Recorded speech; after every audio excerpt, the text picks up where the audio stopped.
Hello, wine drinking people. Today is Wednesday, the 30th of August, and we're getting ready for a huge September. We've got, even though a slow week this week, we've got incredible lineup of events coming up in September. Check it out on our calendar events online. That's what we've got to sell you today. One of our events next week with Peter Figge.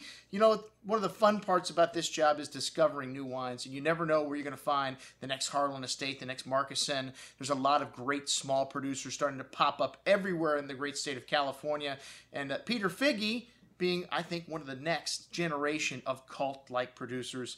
And even though he's not in Napa Valley, and I think, you know, the Chardonnay and Pinot Noir may not have the same kind of cult status as Cabernet Sauvignon-based wines do, but these are as good as anything made in California. They come from some of the greatest vineyard sites in the Santa Lucia Highlands area. This is in Monterey. It's a couple hours south of San Francisco. And Peter started his winemaking career after a degree in biology in Colorado, California, the University of Boulder.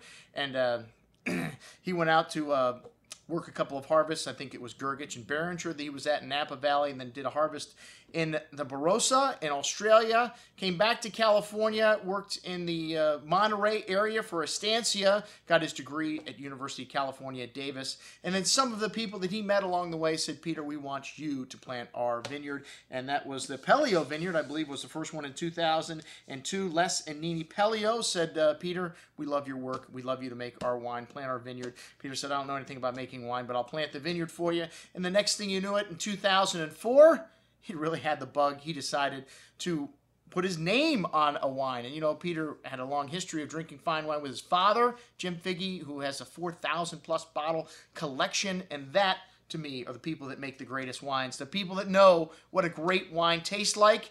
And you have to drink a lot of great wine to know what it tastes like. Trust me. We do a lot of experimentation here at the Wine Watch, and I've drank a lot of Figge's wines over the years. We've been following him since the very beginning. He makes 5 wines today, 2 Chardonnays, 2 Pinot Noirs, and a Syrah, so a rather small, compact array of wines. And all of these wines are under 1,000 cases, a few of them just a few hundred cases. I know my favorite wine in the lineup was the Pelio Chardonnay, this vineyard located right next to the Talbot Diamond Tea in Monterey, up near the top of the Santa Lucia Highland Peninsula appellation.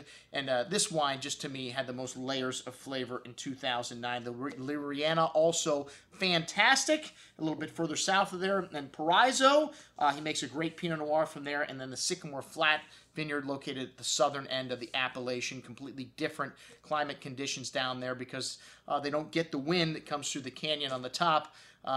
10 degrees warmer and perfect for Syrah and Cabernet. So we've got Peter Figge coming in the store next Wednesday, a week from tonight. Check it out, all the offerings, the new releases we'll be showing. Tony will be making some tasty treats for us to sample along with the wines. And we've got some older vintage stuff from Figge available, magnums and 3 liters. Check it out on today's offer. I'm your host, Andrew Lampasoni, signing off for the Wine Watch, saying remember, always drink the good stuff first.